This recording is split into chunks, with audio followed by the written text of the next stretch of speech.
gamba hilza okoyona kanye komwebembezi wa Rwampara nkashitomisho gaba boss banje top management and they were so positive. So ntuza tuine program tuine plan yo kugira ngo tutapinga amiza ga Kagera nore Kagera hereza amizi mingi mbaje.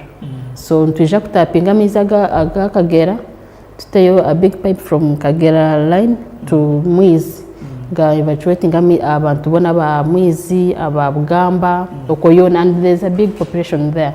So to be no plan batafayo batuye bagumsirize tuchino plan tuyontuchikora by next financial year planning okuba turumwizi. Wagamba abantu abimwe no system konka hariyo abantu abaye batari mu system yanyu konka barkwite ngo buhereza bwanyu ni nkoranta ni umusya wirutari mu system ufutandika kutunga buhereza bwanyu. First of all, like people, okay, to start with ababanka ba Mwizi otakizire mugambaho konka hari abantu abarukuna hasi already abakwetaga konka abino buhereza already ngaba tabu hariyo line zanyu zamezi konka nyewe ngo muntu gatunje.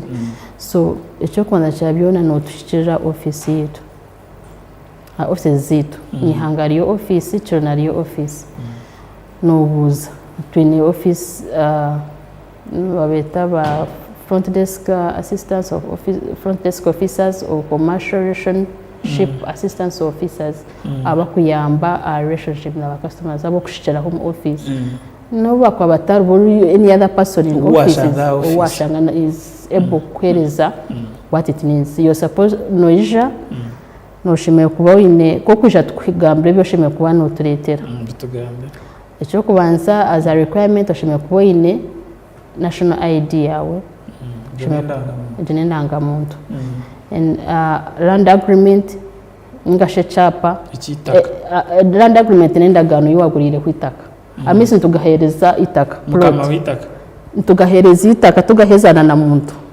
Land title or land agreement is the first requirement yo kutunga amizi. So land agreement nempa hapana kashi no gata hiyo ilaho kuzandise myaka 10 gukora hitaka konka kawahura ngo kapanzi eshayona no jena over 10 years over 20 you're not the owner of the land.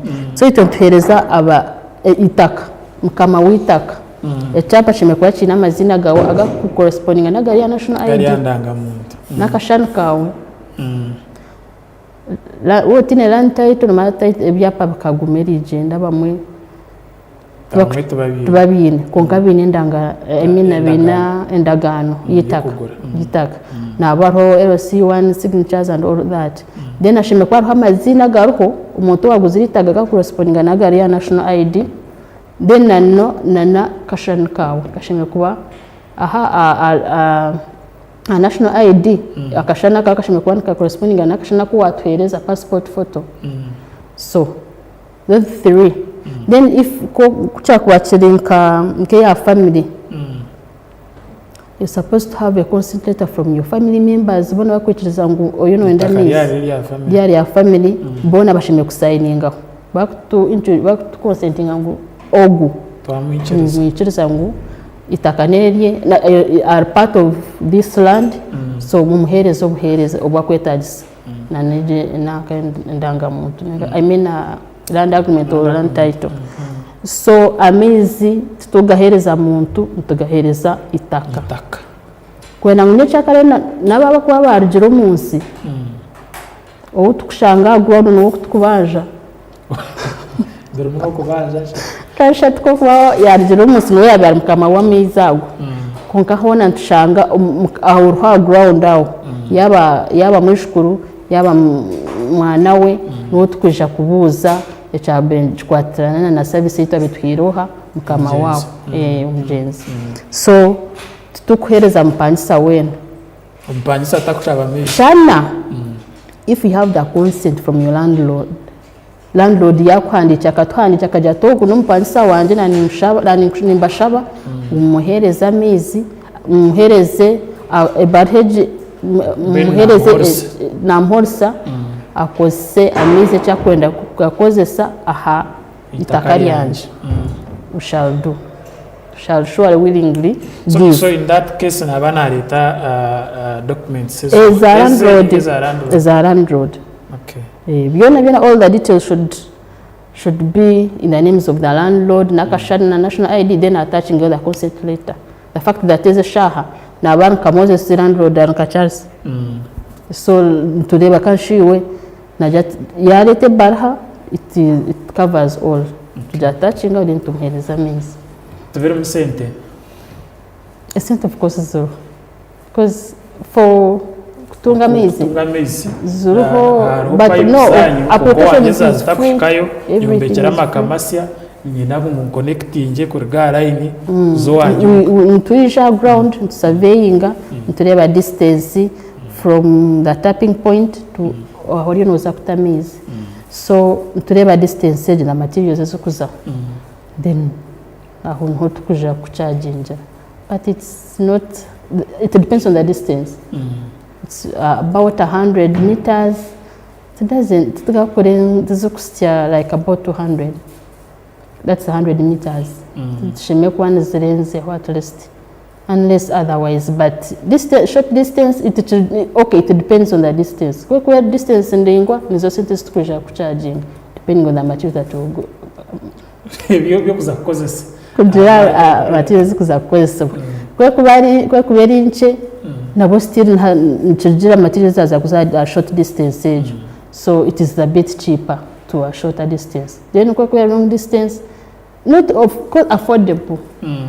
But so ekiri kumanyisa nimbasa kushanga omukozi wa National Water and Sewage Corporation ajiri overall nje intijat zo wanje mpeme hapana yaweza kumpima muhereza ka center je. I know it starts from the office noisha oshaba to initiate bakweta initiation to system. All the requirements zuwa tuzikugambira ozireta turebe yanzo zishikire to system ocheza kuzumu system tugira ngo tuzakwehoreza surveyor. Surveyor ija akurambara acheza kurambara leta report ibi yona think atiri musente zinji tokuta musente zone sente surveyor wanyu takunsha baza transport za yokora zimozo muhera abwawe at your own risk. But for us as National Water, surveying is free, application is free. So noisha surveyor ija akurambara cheza kurambara akugambira aja costing. The person should take 1 week to get water. Unless yeah. Sandemo. Shana wachererwa kushashura. In most cases our customers imwe kutora ho kushashura ezaba costing. Because wahiza kurambara ni bishani ba costing abahiza costing we approve and then costing no kumanya sensation ezo kushashura distance ibyo ne ba measuring on ground. Then wahiza ba costing bakutera come and pick your pay slip nigashije ya kire pay slip yo kuza kushashuraho ujiha office ugendo shashura then they connect you on bank, any bank you find no shashura you pay. Okay. And not banks ska shortening. You use agent banks, you use like it doesn't mean we know zone bank umunda. Agent banks are all, they're everywhere. So any bank you find or any agent bank you find, no shashura or the receipts zawe ba connecting. Connection yanyu National Water ninga shumwe mugwanyu National Water komahi supply ngameze habukuba hariho nyewe oyombekere kizimbe cyanje cyamaka ninyenda mezi kunconnectinga pipes amezi gakazombe na birubyona kagatinga na hardtap kungaro nanye okwenda business ndija ninga ho no mu Rwampara kunkani nyenda ngo abantu mukaceka kwa kanje amezi bagagura ari nyewe. Connection zikoma no wenje no muhikayo ninga kumkweza kumpya amezi mugende byatsigara aho wa mixing the two wagamba kare katubanze twate kimwe nani nyenda kunconnecting amezi kumpa amezi nka domestic use ni mkomanka international water emita yeshime kubera umukaye around your within your plot inside you, whether in a compound or outside the gate konkom plot yawe. So umurimo gwitu no koletera no connectinga tukatakometa aho watoranya ngo tutemeta nho tukuza but ni 21 tureba location ya mita where aho eshemerire kuba neza, and we also advise you. So itute umurimo gwitu tutakometa and we are supposed to stop on the meter. Ebyo ebyo munju manya takataka manyu binabiro manya pipes zarabanka ho munju mukinabiro chiha. That's the work of your house plumber or your private plumber. For us umuguti no connecting amita tukatiga twachitaho, is it working, is it running, tukatiga ni running. Aho aenda gata maybe one under the professional way of connecting in your house no trouble, but that's a private way. Aho haraka sente community specifically it's one under course a plumber who is professional or doubting your private plumbers. You talk to our plumbers on your private, that's a private business now because it's now after the meter twine obushobozi zabo. So it office twakoma meter twakusitamiza then one nangu still tubeni twakukora n'umunju yawe umubinabironkahi no yeta plumber weitu no you negotiate with him na kukora that private plumbing, house plumbing. I mean nagamba hanshonga ya mezi agaga business haba abantu abakoba bintu butapo bwabo nibaguza mezi kunkana bapangisa tebeni itaka abo bono bakorashya still ntugaraka yo kuri wa mukama witaka no wari kwikeza kugira ngo ushubura mezi wabanonda ababa kuguza gakomasha nabo still mayeno gatom plot yawe yononda kuguriza wabandi kashati twena katabira bashubuska na wanondaga kuguza nwajeta public stand pipe supposed to be in a strategic position aho location aho sheme kuba no guriza miziga utogatamuka togata nyuma y'echkar togata no gata abantu bona bakorera on the roadside ninga where people are supposed to come and buy water. Kandi nabo ntugira no niyo kuba wagagura it's still in your plot utakareta mizo kagatowa wabandi akano kwenda gaguza izo n'intaro zitahwire so no gato plot yawe still wanonda ushaba PSP kandi zindi ntugira kwereza community tanks or community PSPs or what ezo it is LC1 to ask for that what are actually in charge. Ntubantu gahakuyamba abantu ningashi abatakwebaza kidomara n'ishindi chikumi kanangira ngo nagabusha kandi katatakiye basize tumutereze ndindi atumwe washanga yete no shindi 10 na nkaga kwingana tubaturije shware so mu Rwanda amagizire amazing kago gari yo gijwire abantu no bagura mukana kwata no kiguza 5 tubihereza hari mwino umukugero wire kora baraba mukumanya ameza abantu bagaguza zingahi agakuba muhire kuyamba abantu abentasi yanke nabo bakagire cyo bafuna etapo nagaguza zingahi ahubwo bahari baguza ikidomara 3 arabaruguza 2 arabaruguza 15 ntoraba nco ndukujyanta nakugwaho ijo mita notagaka kugitunga ninjigara njito mu domestic njichenjinga njito nashanga nogaguzote njichenjinga kwa wabo beno shashura unity 10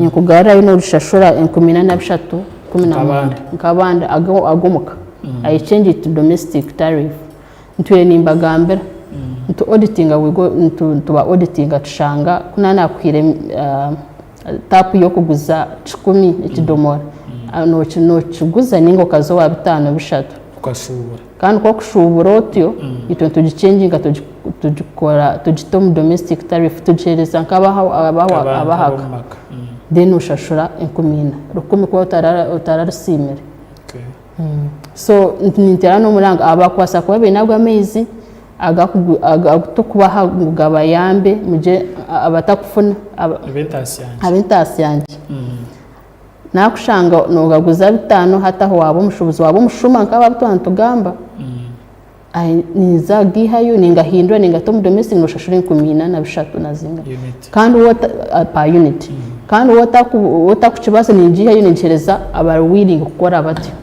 kugendera standards zitukuba policies zitukuba tubahire so abazine abine those public stands bashime babeke yafura okay mukorataraki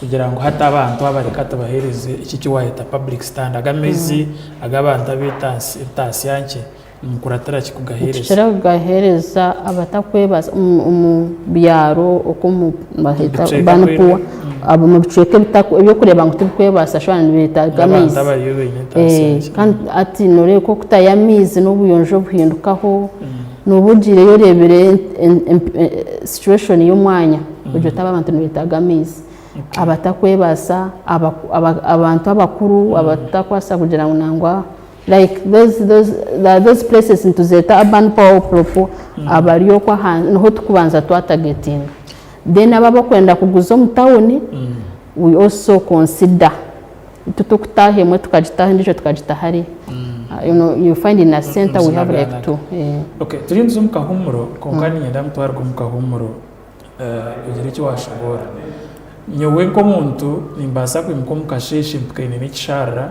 ningani manyangwa hindi natimba munonga hasi ninya ya mezi abantu nkabo tinkumanya mu Rwanda ko bareba riyo konka nyinoku okunshemere kwatanzana national water naza kwitimbira mezi aganje ko muntu imko mukasheshe ninyenda mezi imbasa kugetimbira hasi agutwitaga underground nyinoku nyine kubanza kwatanzana nimwe kwitimbira mezi nkago ningani nyimko mukasheshe ndimba mezi ndandika kugaguza abantu katseo kacho mukahumuro twargaye no jagar kameje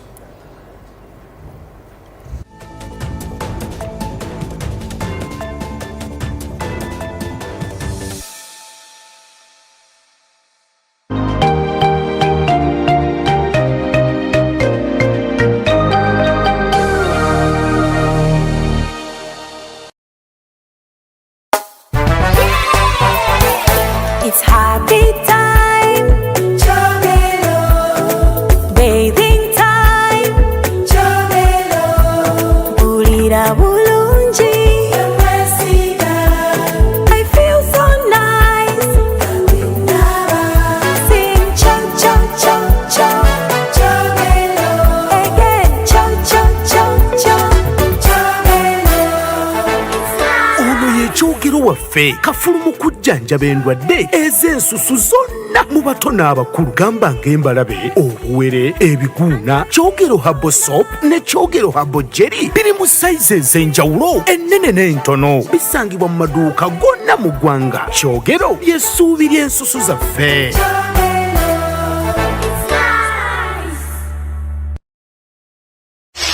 ebyokwomeka byonjera koroba kankwanjulire ankole Crazy Limited abara kubumbira byokwombekesa nkamategura amatafari n'ebindi bingi kandi ryo mutindo gwahigu nkamangalole tiles Portuguese tiles na flat top agemigongo lero bakwinira amatafari ga buli mulingo nka fire bricks max pans interlocking bricks otebwe partitioning blocks obumoli buro bwabuzire bwena babwine nka Z-Vent Torino Venezia na Sisa bakwine na Pompeii Malta double Pompeii mwena bombeche na ba engineers na contractors mwena ankole Crazy baborobezaho byona barabibumbira muri mbarara omwibumbe rishugeine barakoza technology rispiria echo nabyombekyesi cyangale nka bendera ya Uganda bashangali mayiro 8 mbarara Kabale road esimu noti mushanje 2 ananina 15 9 na mukaga ankole Crazy Limited tugende twombeke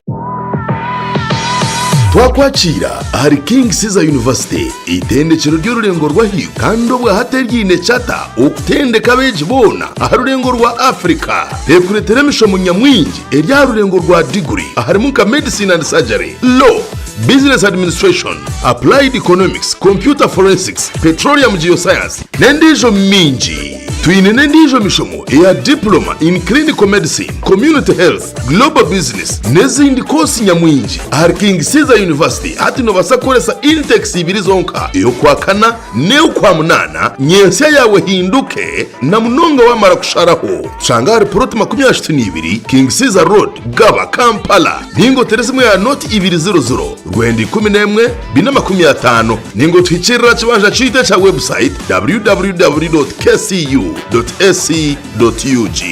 King Caesar University, igniting the future.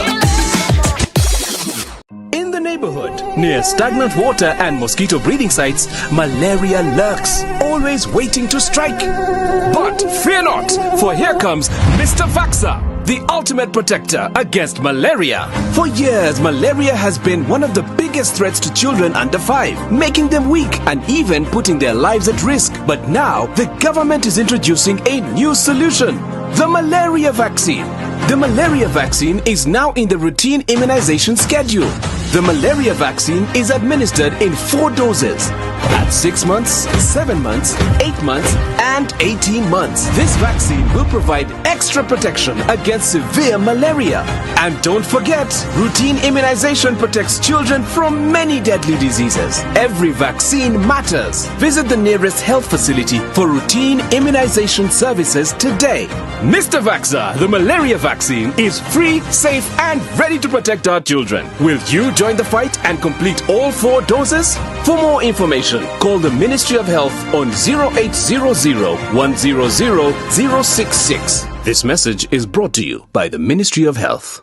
Abakazi n'abishiki toilets n'ebisheshero ebikwejunisibwa abantu bingi nitubyejunisa konko bukoko buri kurwaza obubirumu nibutamagara gawo mukabi. Honeypot Herbal Gentle Wash nico kintu cyo kwereberera omubicweka byitu by'ekihama ekikirizibwa abashoho b'amagara nekorwa White Mark Cosmetics okurwanisa no kukingira infections kurugwa mu myanya erikwejunisibwa bingi. Honeypot ni kace okuza mushoho yawe yo mu ngaro kinamani go kurinda kageze sibwe kandi katongozibwa National Drug Authority. Gumana ko burijo aha murumo omukatare n'ahanjene yetungire Honeypot omuri pharmacy n'eduka y'emibazi hono mu Uganda omuri Mbara Kashanje omumataji gona aga Ankole Pharmacy ebirukiraho tera notu mushanju mukaga mushanju chenda nemwe chenda na mukaga notu mukaga ninga notu mushanju notu mwenda ashatu nemwe abinishatu abina mukaga. Honeypot Herbal Gentle Wash echo kwerinisa burijo burahamwa horukuzi.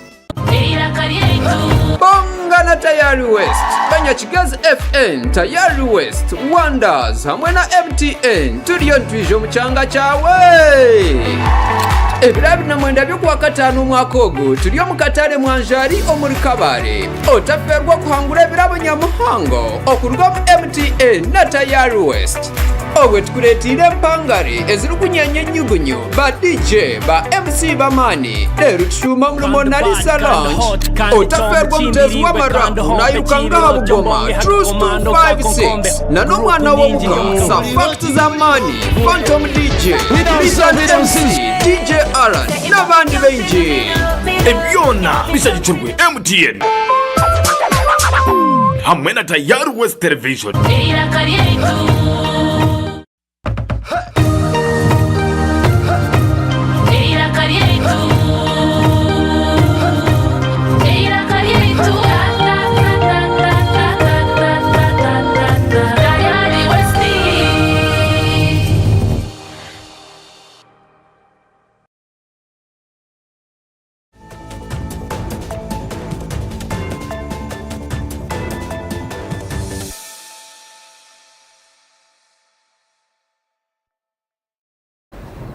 Tayari West TV turi mu program tsheshure mukashashara cyakatgaba gomwe mu studios nyinemo bahangu kurwo mu kitongo rikijunanizwa ku jandaza mezo mu ihanga cya National Water and Sewage Corporation kunkeri zoba natayisa abarwampara area nibongera kushobora kuhereza kwa mezo mu district ya Rwampara na nebyoshemere gukora kurebeka ngo watunga mezi ubugabiri gatakashyitsire ntabwo teriona n'inteka teka y'ibinirabo abatakashyikirwe abatakarebereye umukozi wa National Water and Sewage Corporation mu giceka cyanyu mu district ya Rwampara nabo twashoboreye iro ko inteka teka yimereye mu giceka Fiona ahitwa agira umukahumuro nani kubuza haruwe biceka ibinamezi ga hehi ibyo umuntu arikubasa kwitimbira amezi akatandika kugaguza niwo umuntu buntu na rondo kunda akore na bagenzi banjye twatimba amezi twatandika kugaguza abantu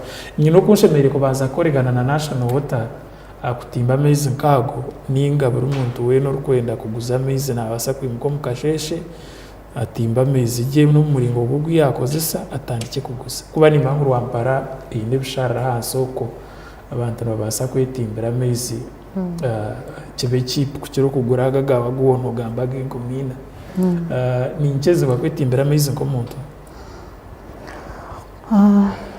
noikizibwa wowe okuratire ebikwetagisa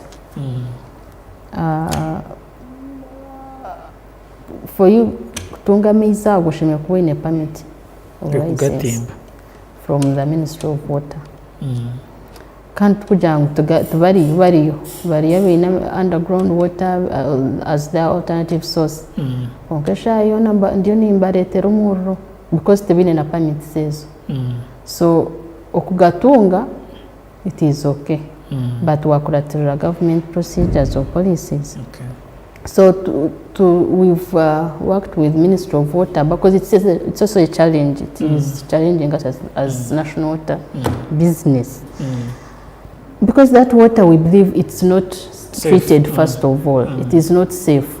Yokuwaza gataho watamuchi kuwa gatimba wakana waganwiseka yawe yabeka yawe yaba wagaguza abantu bona ekikuza kurga munchumu because it is not treated, it is not safe at all. Thermal chlorine, thermal alarm, like there's nothing. You're just drilling water from underground and you're just giving it to people like that. Nyoni teka it's not supposed to be. It's not allowed. Kureka wo ine permit. But wo ine permit ya kuyituriza ngoga and yet nabaji kuhereza they will still follow up. Kureba miza gumwinago nk'ekituriyo tuzakora. They will first test the water. Is it clean for drinking? Is it clean for home consumption? Kwa kushanga Ministry of Water ndiyo nechizamu and we would have given us authority abatine permits zo kukora kufunaga amaizi they're going to face it rough. So nyena nintera umuranga most laba bina amaizi kushanga tushomero yona yina underground water bayino bahereza more than even 1,000 children or students gata treatingire gata clean at all typhoid in school ga bihana bi all nkoko kumanya and all school gomis mabi so naninjira ngo and because what I'm sure of tubaga treating tubak following up with ebashime kubantu batomizi because national water yes nwagira ngo ya expensive water but our water is safe no baseno kuzata po ushumure kwatechiko putyo n'amaizago because it's safe unless otherwise because sometimes aroba kwa babene ba complaining ama it's dirty what but when we come to know of course ngarabumu a lot of process and what to reach you tukweza kumangu it is a bit that it's dirty or something we come in and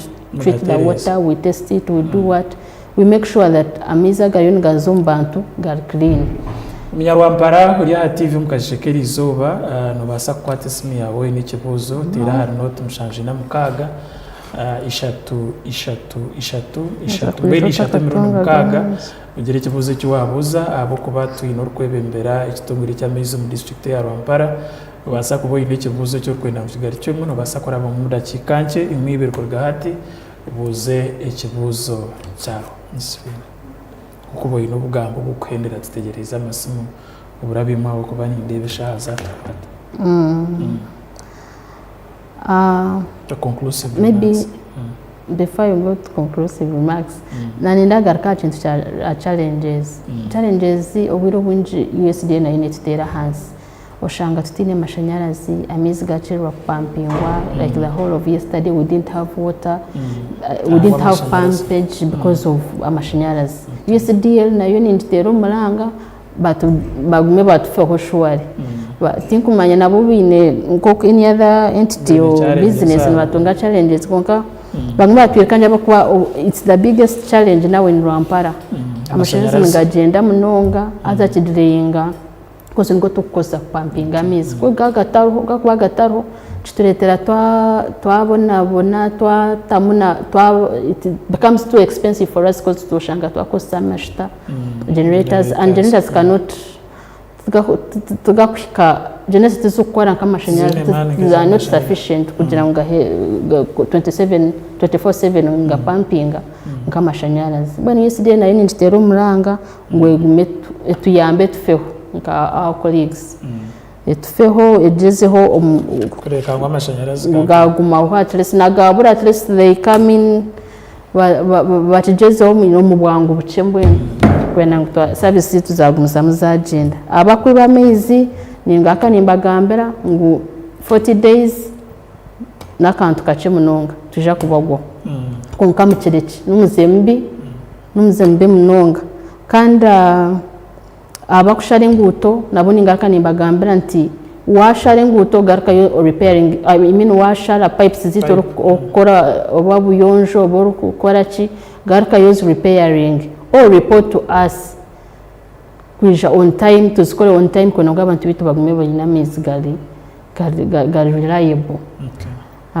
Then in conclusive way ningashimu in conclusion naenda kusima abantu ba Rwampara firstly enda kubasima munonga my customers our stakeholders abembezi ba Rwampara mwe bare munongo kutweza na area ninyongero kubasima abo kwa mukambine mu mukono muri muhango abembezi ba Rwampara ba my stakeholders the customers nimbasima munonga numutugumisiriza munonga utwa twine challenges mugumisiriza mutuberaho so nimbasima munonga kandi mugumuze mutukore hamwe Rwampara neza kushininga ameza ahubwo yo ngahikaga yo ngagumizamu naho batakatunje numuzagatunga ekikono no kwatanisa omuburicumwe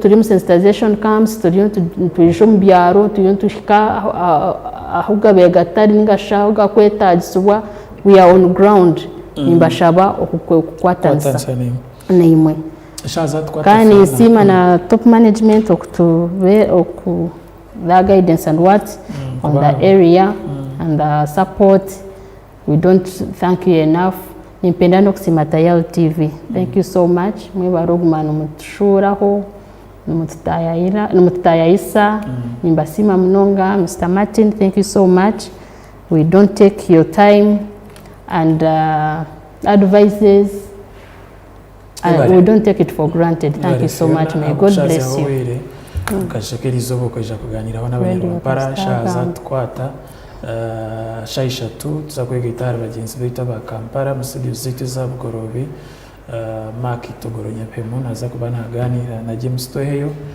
nshonga esquaterine na manifesto ya NRM nangwa na nibyo bembezo mu ihangomo kukuza kutwazwa now that government ya itangira abagenzi banje binakorana mu kashekerizo ba nkize kwendeza izoba runji kandi abakabarembe itsimburi izoba turi mukatara kamanjari shonke kuri kuza kuturetana naje bagambire kubashemeza cyakabira no kubacamura cyakashatu no kubahereza birabo so make sure ngo zaza kubashayisha tuni dakika 10 ube washyira mukatara kamanjari ikintu kitakwingura kandi umwabazi yo kuturwa mu Katare ntuzaguzo mu club ningashilonje ya Mona Lisa tongera kubacamura akwatari no kushemerwa twine truth 256 twine fact zamani nangwa hamwe n'abandi benji abarumba DJ nka Phantom DJ Alan utiriho n'abandi benji abarukuza ko babebembere ikintu cyo kubacamura umwabazi ijana n'imyende ya Katare ugaricyo ijana n'imyende yo kushemerwa umwabazi